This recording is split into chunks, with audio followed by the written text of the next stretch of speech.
Bienvenue dans cette série de podcasts où je vous propose des textes inspirants afin de vous faire réfléchir et grandir.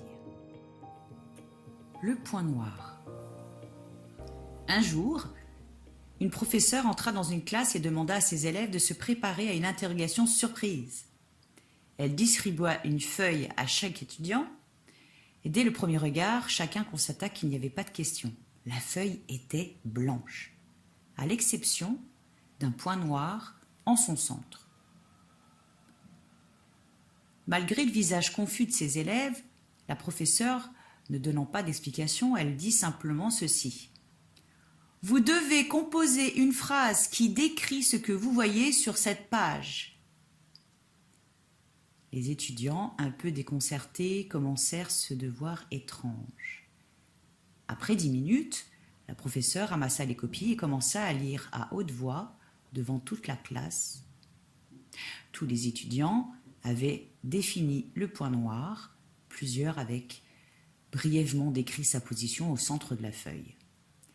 Après avoir lu tous les résultats, la professeure expliqua enfin la raison d'être de cette interrogation.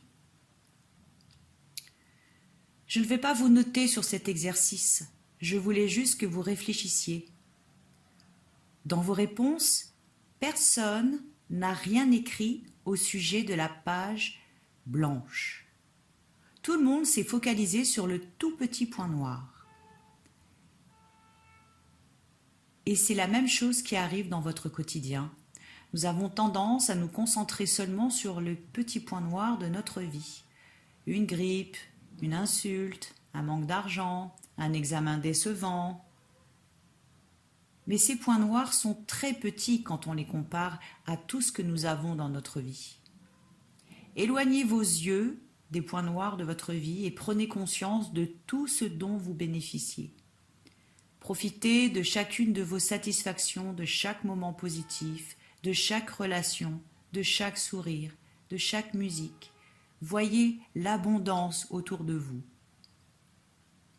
Maintenant, pour conclure cette analogie, comparez la superficie de couleur blanche et de couleur noire sur cette page.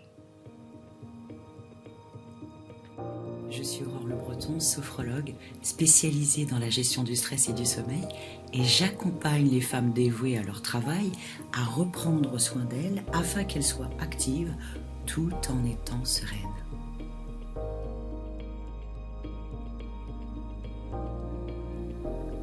Donc maintenant, il ne te reste plus qu'une chose à faire. Si ce podcast t'a plu, aime, commente, partage, agis. À très bientôt.